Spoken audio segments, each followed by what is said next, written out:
શરૂઆત કરી તો જૂનાગઢમાં જિલ્લા કોર્ટને બોમ્બથી ઉડાવી દેવાની ધમકી મળી છે। અજાણ્યા વ્યક્તિ દ્વારા ઈમેલ મારફતે બપોરે 2:30 વાગે કોર્ટમાં બ્લાસ્ટ કરવાની ચીમકી આપવામાં આવી હતી।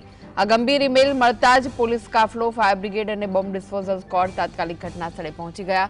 સુરક્ષાના ભાગરૂપે સમગ્ર કોર્ટ પરિસરને તાકીદે ખાલી કરાવવામાં આવી હતી, જેના કારણે વકીલો અને અરજદારોમાં થોડીવાર માટે અફરાતફરીનો માહોલ સર્જાયો।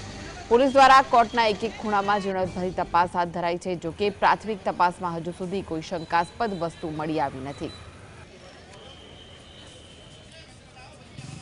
તો આ વિશે વધુ માહિતી માટે જોડાઈ ગયા છે સંવાદદાતા હિરેન। કોર્ટને ઉડાવી દેવાની ધમકી આપવામાં આવી હતી, શું વિગતો મળી રહી છે?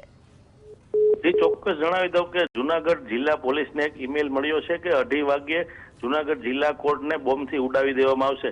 આ ઈમેલની ગંભીરતાને લઈ પોલીસ, ફાયર બ્રિગેડ સહિતનો કાફલો છે તે કોર્ટમાં તપાસ અર્થે પહોંચ્યો છે। હાલ કોર્ટ કમ્પાઉન્ડને સમગ્ર ખાલી કરાવી નાખવામાં આવ્યું છે અને ડોગ સ્ક્વોડની મદદ લઈ અને તપાસ ધમધમાટ છે તે શરૂ કરવામાં આવ્યો છે, પરંતુ હાલ કહી શકાય કે કોઈ વાંધાજનક ચીજ વસ્તુ હજુ સુધી મળી નથી અને હાલ તપાસનો ધમધમાટ પણ શરૂ છે।